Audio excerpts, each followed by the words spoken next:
This area here near the house is really rather messy. It's hard to maintain.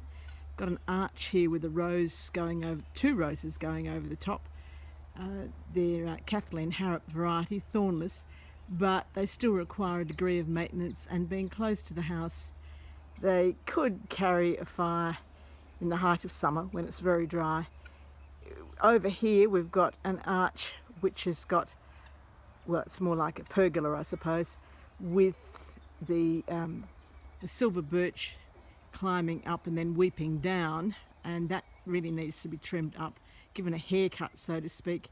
And then as we look in closer, it's underneath the birch near the rose. It's hard to maintain. We need the fence there to try to restrict the guinea fowls, which helps somewhat from getting into the area near the house. But amongst that, there's a tree, a couple of trees that are not really terribly helpful, e.g. Rantonettii, which is not doing very well in here. It's become a real mess, hard to get into. There's blackberry in there. There's a privet which has grown to the height of a small tree going up here.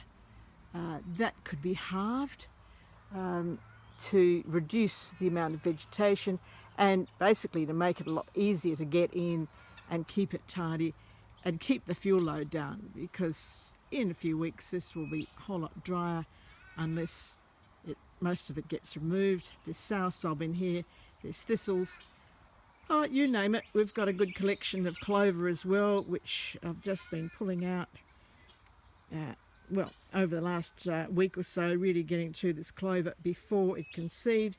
And here's a pile of it just here, ready to go in a bin. We'll take that to the green waste at the tip to dispose of it, because it's just got all these seeds on it, which of course next year will sprout again. So it's cleaning up time, because bushfires really are just around the corner, and if we can make it easier by removing some of the bushes and shrubs, then we've got less maintenance and less work to do.